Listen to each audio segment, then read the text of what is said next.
Em relação ao projeto, principalmente porque ele é meritório e trata de meritocracia. E quando a gente fala de estudo, de carreira, de benefício ou de qualquer outra coisa, sempre tem que estar a palavra meritocracia ligado a isso. Então, por ser um projeto meritório, ele também é um projeto de incentivo para o professor se preparar melhor. Quero fazer algumas ponderações aqui sobre esse projeto, na mesma linha do deputado Pedro Kizai. Falar de meritocracia no nosso país, um país com profundas desigualdades, é extremamente cruel. E impor premiações que vão categorizar escolas, estudantes, é aprofundar essas desigualdades já existentes. Primeiro, esse tipo de premiação não leva em conta as diferentes instituições, em diferentes contextos, escolas que estão, por exemplo, em áreas vulneráveis, como as áreas em que eu já tive que dar aula. Venho de uma região extremamente fria, onde chove muito, escolas onde não tem quadra coberta, não tem uma estrutura que garanta o mínimo de conforto para os estudantes. Já tive que ver estudante fazendo prova com a mão roxa tremendo porque não conseguia segurar uma caneta de tanto frio que estava sentindo. Então, como é que a gente simplesmente impõe uma avaliação que vai categorizar e promover uma competitividade que aprofunda essas desigualdades que já existem? Então, uma primeira coisa que a gente percebe é como os recursos investidos na educação, eles deveriam ir para sanar os problemas históricos da educação pública. A nossa visão aqui, o nosso trabalho, deveria ser pensar como a gente pode melhorar a qualidade do ensino no sentido de promover uma carreira digna para professores e professores, ter salários dignos, porque ainda sabemos o quanto o salário de professores e professores no Brasil é um salário injusto e indigno, e o quanto esses trabalhadores sofrem uma perseguição, vêm sofrendo uma perseguição absurda, esses que são os que sustentam o futuro do nosso país, porque o futuro do país está na mão da educação. Então, isso traz para esses profissionais uma pressão excessiva e absolutamente injusta, porque são eles que vão ter que responder se o seu estudante não teve um bom desempenho, são eles que vão ter que responder sozinhos e individualmente se sua escola não teve a condição de ganhar determinado prêmio. É, mais uma vez, essa criminalização, essa punição para professores, para estudantes, para escolas que são profundamente impactados pela falta de desejo de sanar, como falei, os problemas históricos da educação pública brasileira. Então, acho que a maior denúncia que tem para fazer aqui é que os investimentos para a educação tem que ser para melhorar a estrutura das escolas, para melhorar carreiras e salários, para melhorar a condição de os estudantes terem o seu aprendizado garantido. Acho que essa é a maior premiação que a gente pode trazer para as escolas públicas. Esse projeto, a gente tem muitas ponderações para fazer. Primeiro, o sentido da meritocracia como uma ferramenta de valorização dos profissionais da educação. Todo mundo que se dedicou a estudar os dados do censo escolar do ano passado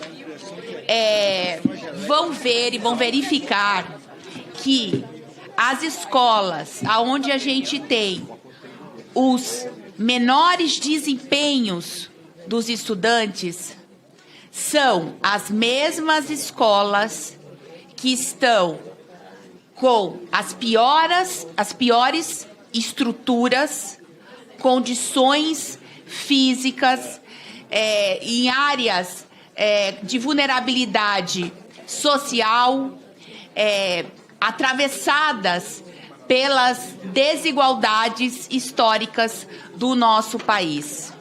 Então, são escolas, em sua maioria, em regiões não apenas mais empobrecidas, mas sem acesso a direitos fundamentais. Escolas que nem água potável têm.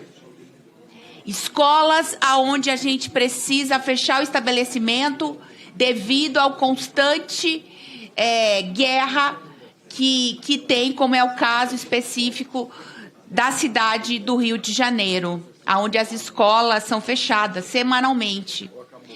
Então, esse tipo de instrumento de valorização que coloca a meritocracia como algo, como a régua para você valorizar o profissional, ele não dialoga com a realidade das escolas, aprofunda essas desigualdades. E por que não dialoga? Porque todos esses fatores de exclusão que eu citei aqui, e que todo mundo sabe, não fazem parte da avaliação do SAEB ou do IDEB.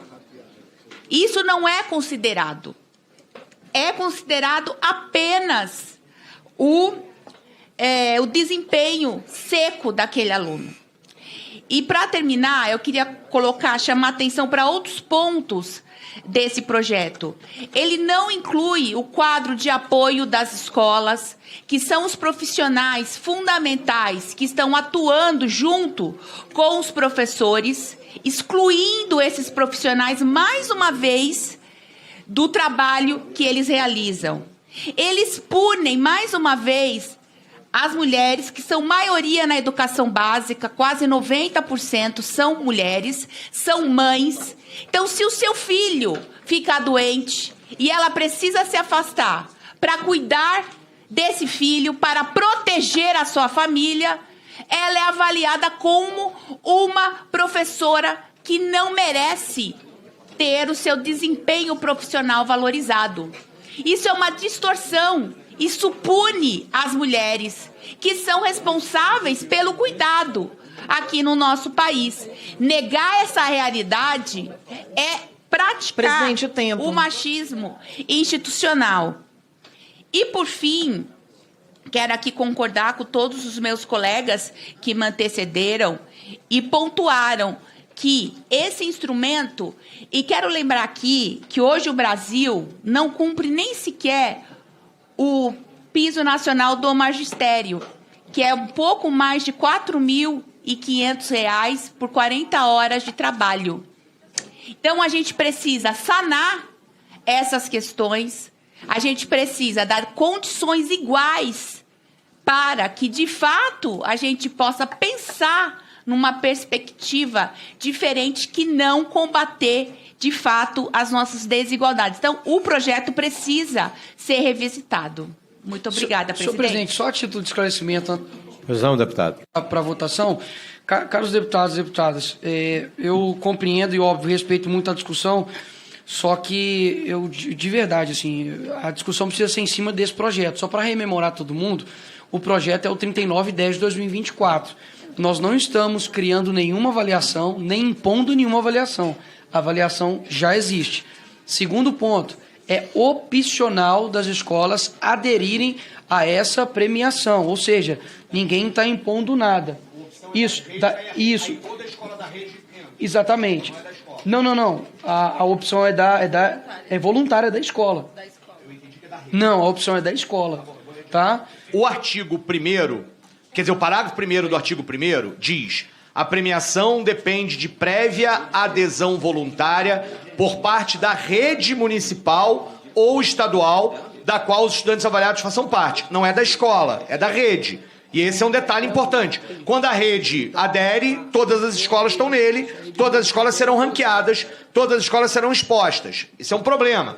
Segundo o deputado Nicolas, no projeto, aqui eu não identifiquei o parágrafo, diz que apenas um diretor, né, e se tiver diretor geral, diretor adjunto, coordenador pedagógico, só um dos 3 vai receber a premiação. Não são os diretores, os coordenadores. Então a adesão é da rede e é um apenas para isso. Só para a gente localizar do que eu li do texto.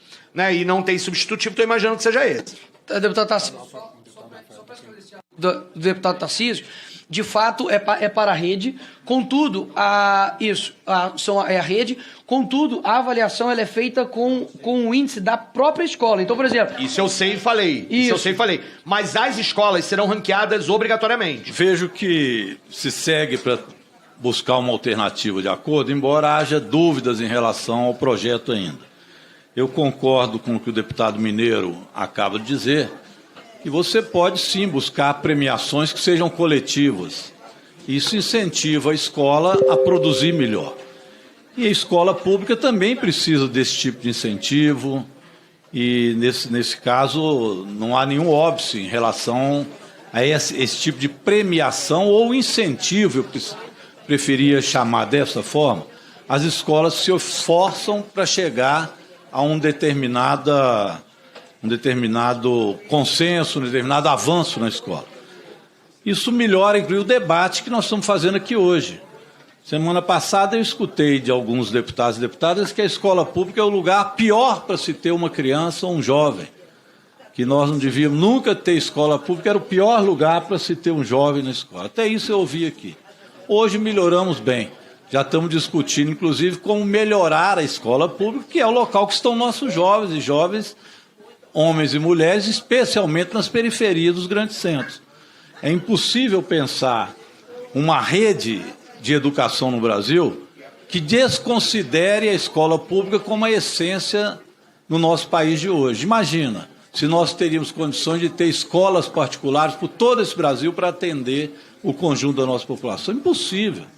Portanto, é na escola pública que nós temos nossos alunos e é aí que nós temos que fazer a melhoria. Por isso, o projeto ele tem, evidentemente, o teor de buscar melhorias dentro da escola pública e merece, então, o debate e a discussão. Existem pontos que aqui foram colocados que eu acho que podem ser aperfeiçoados. Mas como nós temos pouco tempo para fazer esse debate, nós provavelmente não teremos outra reunião na Comissão de Educação, eu não irei pedir vista do projeto exatamente para que ele possa ter uma aprovação agora e seguir, senão ele não prossegue a partir da Comissão de Educação. Então, nesse entendimento, vamos fazer um esforço para fazer essa modificação, foram feitos alguns apontamentos, e eu sugiro que, se existirem outros, que a relatoria que existir, seja na próxima comissão ou no plenário, possa estar atenta às observações que aqui foram feitas. Eu acho que é o melhor caminho que nós temos. Em relação ao projeto, principalmente porque ele é meritório e trata de meritocracia. E quando a gente fala de estudo, de carreira, de benefício ou de qualquer outra coisa, sempre tem que estar a palavra meritocracia ligado a isso. Então, por ser um projeto meritório, ele também é um projeto de incentivo. Incentivo para o professor se preparar melhor. Quero fazer algumas ponderações aqui sobre esse projeto, na mesma linha do deputado Pedro Kizai. Falar de meritocracia no nosso país, um país com profundas desigualdades, é extremamente cruel. E impor premiações que vão categorizar escolas, estudantes, é aprofundar essas desigualdades já existentes. Primeiro, esse tipo de premiação não leva em conta as diferentes instituições, em diferentes contextos, escolas que estão, por exemplo, em áreas vulneráveis, como as áreas em que eu já tive que dar aula. Venho de uma região extremamente fria, onde chove muito, escolas onde não tem quadra coberta, não tem uma estrutura que garanta o mínimo de conforto para os estudantes. Já tive que ver estudante fazendo prova com a mão roxa tremendo porque não conseguia segurar uma caneta de tanto frio que estava sentindo.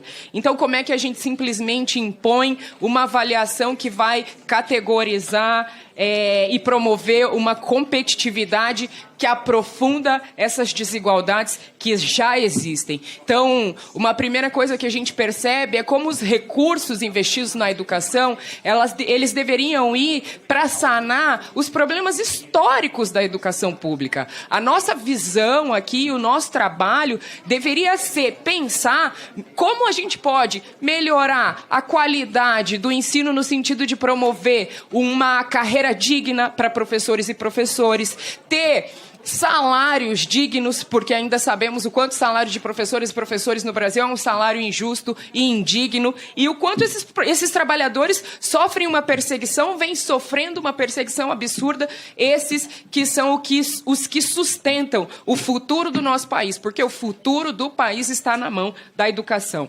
Então, isso traz para esses profissionais uma pressão excessiva e absolutamente injusta, porque são eles que vão ter que responder se o seu estudante não teve um bom desempenho, são eles que vão ter que responder sozinhos e individualmente se sua escola não teve a condição de ganhar determinado prêmio. É mais uma vez essa criminalização, essa punição para professores, para estudantes, para escolas que são profundamente impactados pela falta de desejo de sanar, como falei, os problemas históricos da educação pública brasileira. Então, acho que a maior denúncia que tem para fazer aqui é que os investimentos para a educação tem que ser para melhorar a estrutura das escolas, para melhorar carreiras e salários, para melhorar a condição de os estudantes terem o seu aprendizado garantido. Acho que essa é a maior premiação que a gente pode trazer para as escolas públicas. Esse projeto, a gente tem muitas ponderações para fazer. Primeiro, o sentido da meritocracia como uma ferramenta de valorização dos profissionais da educação. Todo mundo que se dedicou a estudar os dados do censo escolar do ano passado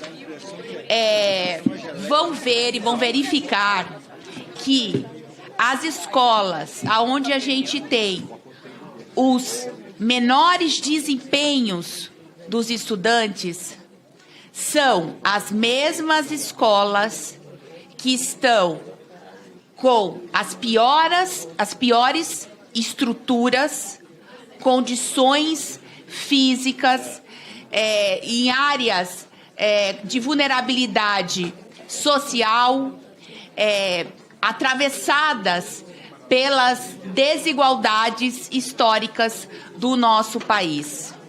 Então, são escolas, em sua maioria, em regiões não apenas mais empobrecidas, mas sem acesso a direitos fundamentais. Escolas que nem água potável têm. Escolas onde a gente precisa fechar o estabelecimento devido ao constante guerra que tem, como é o caso específico da cidade do Rio de Janeiro, onde as escolas são fechadas semanalmente. Então, esse tipo de instrumento de valorização que coloca a meritocracia como algo, como a régua para você valorizar o profissional, ele não dialoga com a realidade das escolas, aprofunda essas desigualdades. E por que não dialoga? Porque todos esses fatores de exclusão que eu citei aqui, e que todo mundo sabe, não fazem parte da avaliação do SAEB ou do IDEB. Isso não é considerado. É considerado apenas o desempenho seco daquele aluno. E, para terminar, eu queria chamar atenção para outros pontos desse projeto. Ele não inclui o quadro de apoio das escolas, que são os profissionais fundamentais que estão atuando junto com os professores, excluindo esses profissionais, mais uma vez, do trabalho que eles realizam. Eles punem, mais uma vez, as mulheres, que são maioria na educação básica, quase 90% são mulheres, são mães. Então, se o seu filho ficar doente e ela precisa se afastar para cuidar desse filho, para proteger a sua família, ela é avaliada como uma professora que não merece ter o seu desempenho profissional valorizado. Isso é uma distorção. Isso pune as mulheres que são responsáveis pelo cuidado aqui no nosso país. Negar essa realidade é praticar Presidente, o tempo. o machismo institucional. E, por fim, quero aqui concordar com todos os meus colegas que me antecederam e pontuaram que esse instrumento, e quero lembrar aqui que hoje o Brasil não cumpre nem sequer o piso nacional do magistério, que é um pouco mais de R$ 4.500 por 40 horas de trabalho. Então, a gente precisa sanar essas questões, a gente precisa dar condições iguais para que, de fato, a gente possa pensar numa perspectiva diferente que não combater, de fato, as nossas desigualdades. Então, o projeto precisa ser revisitado. Muito obrigada, presidente. Senhor presidente, só a título de esclarecimento Presidente, deputado. para a votação. Caros deputados e deputadas, eu compreendo e, óbvio, respeito muito a discussão, só que eu, de verdade, assim, a discussão precisa ser em cima desse projeto. Só para rememorar todo mundo, o projeto é o 3910 de 2024. Nós não estamos criando nenhuma avaliação, nem impondo nenhuma avaliação. A avaliação já existe. Segundo ponto, é opcional das escolas aderirem a essa premiação, ou seja, ninguém está impondo nada. Isso. Exatamente. Não. A opção é voluntária da escola. Não, a opção é da escola, tá? O artigo 1º, quer dizer, o parágrafo 1º do artigo 1º diz: a premiação depende de prévia adesão voluntária por parte da rede municipal ou estadual da qual os estudantes avaliados façam parte. Não é da escola, é da rede. E esse é um detalhe importante. Quando a rede adere, todas as escolas estão nele, todas as escolas serão ranqueadas, todas as escolas serão expostas. Isso é um problema. Segundo o deputado Nicolas, no projeto, aqui eu não identifiquei o parágrafo, diz que apenas um diretor, né? E se tiver diretor geral, diretor adjunto, coordenador pedagógico, só um dos 3 vai receber a premiação. Não são os diretores, os coordenadores. Então a adesão é da rede e é um apenas para isso. Só para a gente localizar do que eu li do texto. Né? E não tem substitutivo, estou imaginando que seja esse. Deputado Tarcísio, do deputado Tarcísio, de fato é para a rede, contudo, a rede, contudo, a avaliação ela é feita com o índice da própria escola. Então, por exemplo... Isso eu sei e falei. Isso eu sei e falei. Mas as escolas serão ranqueadas obrigatoriamente. Vejo que se segue para buscar uma alternativa de acordo, embora haja dúvidas em relação ao projeto ainda. Eu concordo com o que o deputado Mineiro acaba de dizer, que você pode sim buscar premiações que sejam coletivas. Isso incentiva a escola a produzir melhor. E a escola pública também precisa desse tipo de incentivo, e nesse caso não há nenhum óbice em relação a esse tipo de premiação ou incentivo, eu preferia chamar dessa forma. As escolas se esforçam para chegar a um determinado consenso, um determinado avanço na escola. Isso melhora, inclusive, o debate que nós estamos fazendo aqui hoje. Semana passada eu escutei de alguns deputados e deputadas que a escola pública é o lugar pior para se ter uma criança ou um jovem. Que nós não devíamos nunca ter escola pública, era o pior lugar para se ter um jovem na escola. Até isso eu ouvi aqui. Hoje melhoramos bem. Já estamos discutindo, inclusive, como melhorar a escola pública, que é o local que estão nossos jovens, homens e mulheres, especialmente nas periferias dos grandes centros. É impossível pensar uma rede de educação no Brasil que desconsidere a escola pública como a essência no nosso país de hoje. Imagina se nós teríamos condições de ter escolas particulares por todo esse Brasil para atender o conjunto da nossa população. Impossível. Portanto, é na escola pública que nós temos nossos alunos e é aí que nós temos que fazer a melhoria. Por isso, o projeto ele tem, evidentemente, o teor de buscar melhorias dentro da escola pública e merece, então, o debate e a discussão. Existem pontos que aqui foram colocados que eu acho que podem ser aperfeiçoados. Mas como nós temos pouco tempo para fazer esse debate, nós provavelmente não teremos outra reunião na Comissão de Educação, eu não irei pedir vista do projeto exatamente para que ele possa ter uma aprovação agora e seguir senão ele não prossegue a partir da Comissão de Educação. Então, nesse entendimento, vamos fazer um esforço para fazer essa modificação. Foram feitos alguns apontamentos e eu sugiro que, se existirem outros, que a relatoria que existir, seja na próxima comissão ou no plenário, possa estar atenta às observações que aqui foram feitas. Eu acho que é o melhor caminho que nós temos.